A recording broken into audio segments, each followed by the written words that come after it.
Yeah, so Lori says you're never sick. My wife says, she told you that, huh? Yeah, Lori said you're never sick.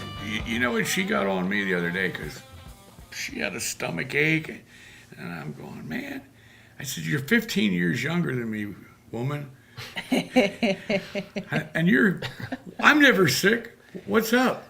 And she goes, well, you got all those shots to go to Vietnam, and she says, you're probably immunized for life. And I went, maybe I am. Yeah. Maybe. I mean, you guys all got have shots. shots. I think we're well preserved. How many shots did you get to go to Iraq? I have no idea. I know the only person my age probably has a smallpox vaccine. But you had tons of shots. Oh, yeah. I think I've been vaccinated fully for hepatitis B Do twice. they still use the air guns? Yeah. They used to inject us without needles. They had these air guns that would, like, high pressure air would inject the fluid right through your skin. Really? No, no. And we used to walk down this line where there was guys on both sides of the line ready with their guns, and you just walk down there.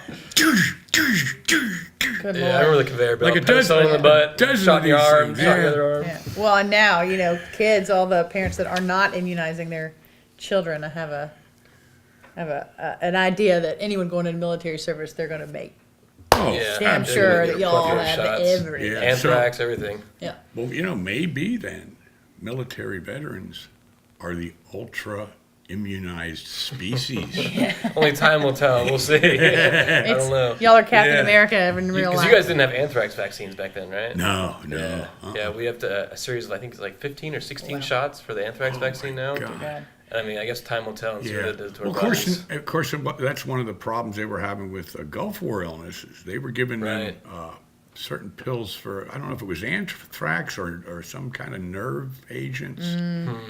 Yeah. And they turned out to cause problems. Yeah, we got malaria pills, and those things will give you side effects. We got plenty of those. Yeah. All right. Yeah. All right, I'm going to table this, All right, right? table it. Hello. Welcome to Veterans Nation. I'm Michelle Ladd, filling in for Kelly Smith, who is in the Philippines on her reserve duty, flying her C-130. She is. All right. And this is co-producer Rick Seaman and Trevor Scott here, 101st Airborne. 101st Airborne. Hooah! Yeah. All right. All right. Well, let's dedicate this segment. Today, this segment is dedicated to the 11th Armored Cavalry Division. All right. There they are. Did you know they have been around since 1901? Wow. Really? Long time. Started Yeah. in Virginia. They've been all over the place. Yeah. I mean, Vietnam, Iraq, Yeah. Right. Well, I'm assuming they weren't. and many other places. I wonder if they were an actual bona fide cavalry division in 1901, or if they actually started bet they as were. armored Back then? Well, something. there's an interesting proposition. When were the first motorized tanks? Yeah. Because the 11th AC, they work with tanks and APCs and all that. In 1901, I bet they're still using some horses, maybe. I would think. Yeah. I would think. I mean, that's pre-World War Yeah. I. Yep. Yeah. Oh, okay. All right. So, Thank you. speaking of tanks,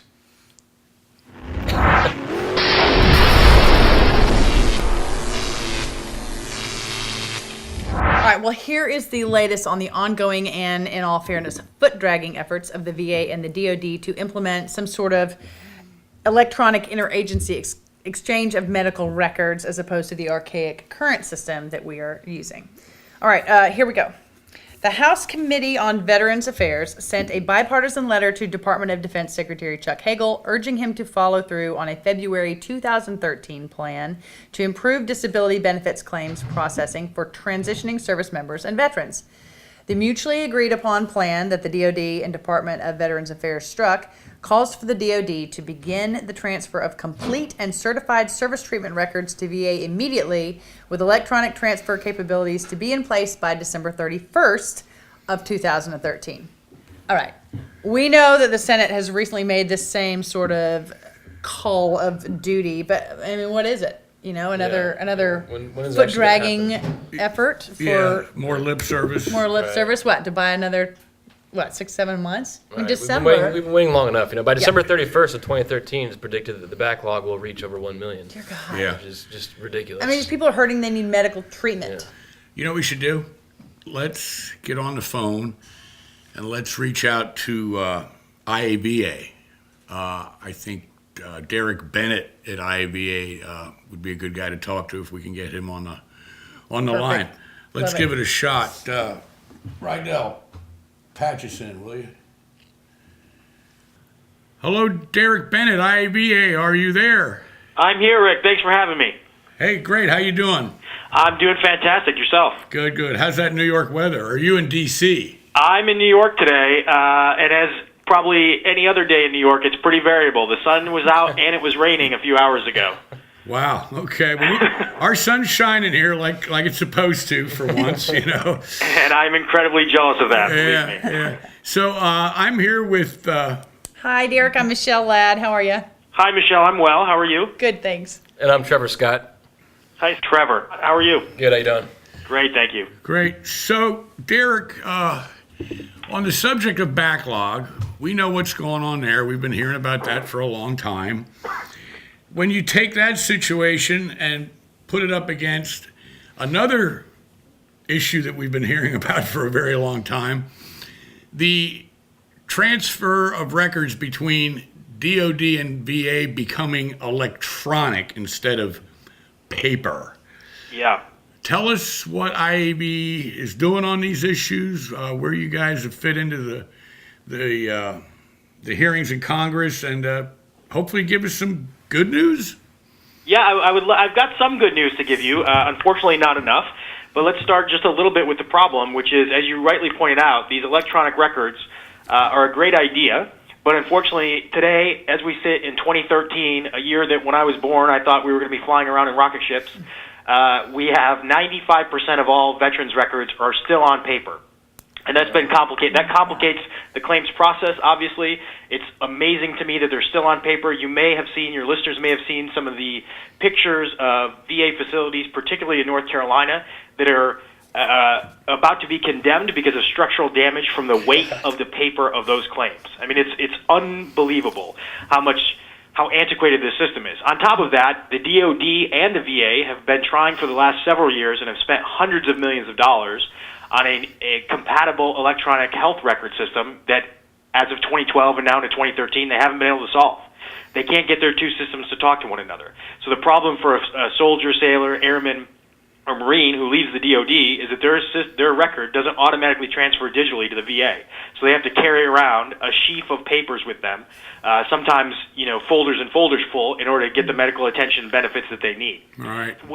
What we've been trying to do is recognizing that over 900,000 claims are pending right now for the VA, and of those 900,000, about 70% of those, or about 670,000, are backlogged, which means they've been waiting for adjudication over 125 days. We've called on the president to demonstrate his leadership to end that backlog. The VA has said that they can end it in their current system by 2015, but unfortunately 2015 is still 2 years from now, and there's still a lot of folks that have been waiting already 2 years to get their claims adjudicated. We don't think that's acceptable. And I think more and more that the American people hear about it, they realize that's not acceptable either. Right. And not to mention the number of backlogs we have now is bound to grow as we wind down in Afghanistan. That's right. As Afghanistan winds down towards the end of 2014, is what we're projecting right now, both DOD and VA say that about 1.1 million veterans will now enter the system between now and then. We imagine that they will obviously file claims, and we don't see a real solution for increasing that backlog. Just today, a few hours ago, the VA held a press conference, and they announced that they were going to expand some provisional authorities across their organization and tackle the backlog and try to adjudicate any claim that was more than 125 days old but within about 60 days, which is A, good news, but B, insufficient, right? That's also something that they could have done a year ago or 2 years ago. The good news wrapped in that is that this is clearly an issue of leadership, and it's clearly an issue of the American people holding their elected leaders responsible, and we feel some pride in being able to get at least that much accomplished, but it also demonstrates that where there's a will, there's a way, and the more pressure that's applied, we can solve this problem together collectively. That sounds like a plan. So, Well, we'll do our part on this yeah, end. there you go, vets. I I appreciate you guys taking the time to talk about what is, a really critical issue. And I would invite you and your listeners to go to our website, iava.org, and sign our petition, which calls on the president to demonstrate his leadership to solve this problem once and for all. We've seen a lot of traction amongst the other veteran communities that have joined us in asking for presidential action, as well as some congressional leaders. The Senate Veterans Affairs Committee has been asking some really tough questions of the VA finally, and most recently the Nevada delegation to Congress sent a letter asking for, instead of bipartisan letter, to express their concern for the growing backlog. And I think that's what it's about. It's about citizens and it's about communities recognizing that our wounded warriors and our warriors aren't getting the support that they were promised and that they need. Yeah, and Derek, you mentioned this this petition, so they can go online and do this petition online? That's right. If you go to our site, iava.org, you can sign the petition. We've got 50,000 Americans that have signed it so far, 25 members of Congress, and those are increasing as we speak. Wow. Well, hey, vets, you hear that? So let's take that number from 50,000. Let's take that up to like 100,000 as soon as we can. Yes, sir. And, it's kind of an amazing irony. IAB has been so proactive, since their beginning. And IABA is into the veterans world electronically. Yep. Just like with your online petition you're speaking of, Derek. Yes, sir. So isn't that amazing that the petition we're signing with IABA is to get the government to maybe get as electronic as IAB is? Yeah. You know what I mean? Yeah, That's true. Yeah. Well, hey, Derek, that's great info. On behalf of Veterans Network and the Veterans Nation show, we thank you for your time. And keep up the great work back there, guys. Thanks very much, Rick and Michelle and Trevor. Appreciate you guys taking time on this, and thank you very much for having me on. I'd love to talk to you more about it at any time. Thank you. You We got appreciate it. what you're doing. Okay, take care, man. Thank you, you too. Welcome home. Thank you. All right, thank you again, Derek. Oh, wow, I don't even know what to say. I mean, first off, I've got a couple solutions, probably pretty non-PC. The first one is, how in the world are we going to go to socialized medicine if we can't even protect our veterans who deserve this treatment and they're waiting so long to get it? But that's different. Well, the you got second a- thing you got is, a point. I've got a way to help with the unemployment situation, or to help with people who are getting food stamps and need to be doing some work, right? And there's plenty of them. And there's plenty of them. I say if you're getting food stamps or whatnot, you put an hour, 2 hours a week in doing data entry, entering all these veterans' information into a computer database. Right. Two problems There's plenty of starting to unemployed get vets solved. too who could Yeah. use the work. You know? I mean, Right. it's probably a good idea, but think about it. Put yourself in Secretary Shinseki's shoes. He's going to say, no, we need qualified people. Oh my gosh. To do Well, then this, train 'em. so we get the record straight and we don't make any mistakes. Yep, but yep. and then True. train them. where is VA? Where are your qualified people? We already right. know you have a shortage of them right now. So what are you going to do? I don't know. I don't know. And again, But data entry isn't hard. we've I been know that. covering this for 3 years on Veterans Network. Yeah. We interviewed Bob right. Filner 2.5, 3 years ago when Panetta was VA secretary. I remember that. And I remember Bob that call. Filner, when he was chairman of the Veterans Affairs Committee in the House, he said, I'm going to get Shinseki and DOD in a meeting once a week, and they're going to discuss this until we get it fixed. I wonder a lot if of that- meetings. I wonder if that really even happened. I don't know. You guys have seen the videos though, right? The rooms filled with files just stacked from ceiling to floor. And Oh, yeah. The floors are Crazy. caving in. And Yeah, it's North crazy. Carolina, the floor's starting to come Yeah. through. Sure. It's ridiculous. Wow. Well, anyway. All right, so sign that petition. Get Sign your that family, petition. Get your friends. Absolutely. Sign it. Yes. IAVA.org. Right.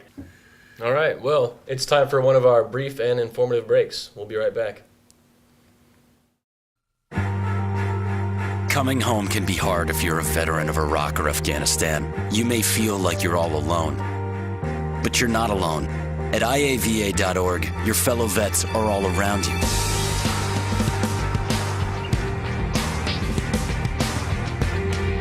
Join our free online community, get the resources you need, and connect to other vets who know where you're coming from. IAVA.org. We've got your back. We are back, and here's something worthwhile from Joe the Vet. Hello, Joe the Vet here once again. Freedom isn't free.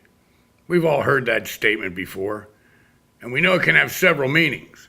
For instance, us hard-working Americans pay our share of taxes, federal, state, and of course our towns and counties, they have their fingers in our wallets too.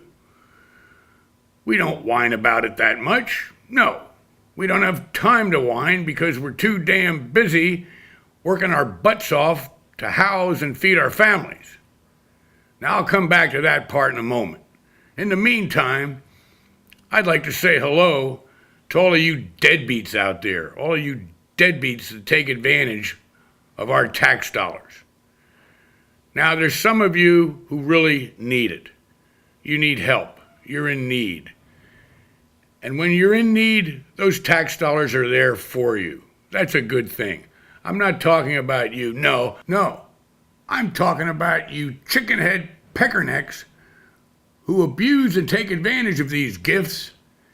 You need to get your heads out of your butts before somebody writes a bill that'll get your asses tossed out of here. Okay, back to where I was. It's payback time. I have a few connections around the government and Congress, so here's what I'm going to do. I am going to author a bill, and it's going to be titled the Infantryman's Tax Credit Act. That's right, the Infantryman's Tax Credit Act. That's right. It's for the U.S. Army and Marine grunts who live and bleed in the bush, in the desert, or wherever else they're called to go. They don't sleep in tents or barracks. No. They eat out of a pouch, they eat out of a box, and they sleep, crap, and bathe once in a while in the jungle, the sand dunes, and the pungent swamps.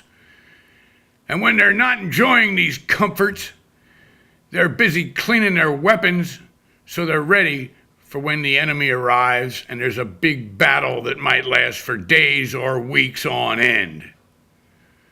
They are unique. They are the ones who truly have to embrace the suck.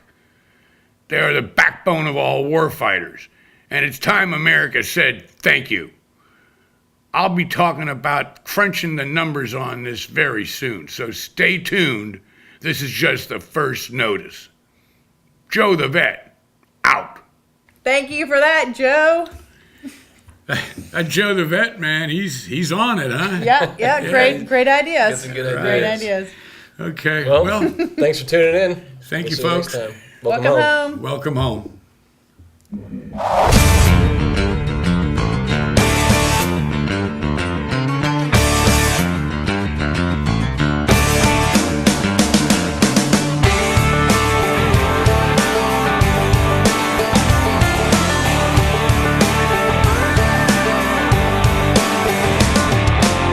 Country boys don't rock and roll. Yeah, the record man told me so. You'll never get it on the radio. Why they trying to complicate the simple music that we make? Oh, 'cause if it moves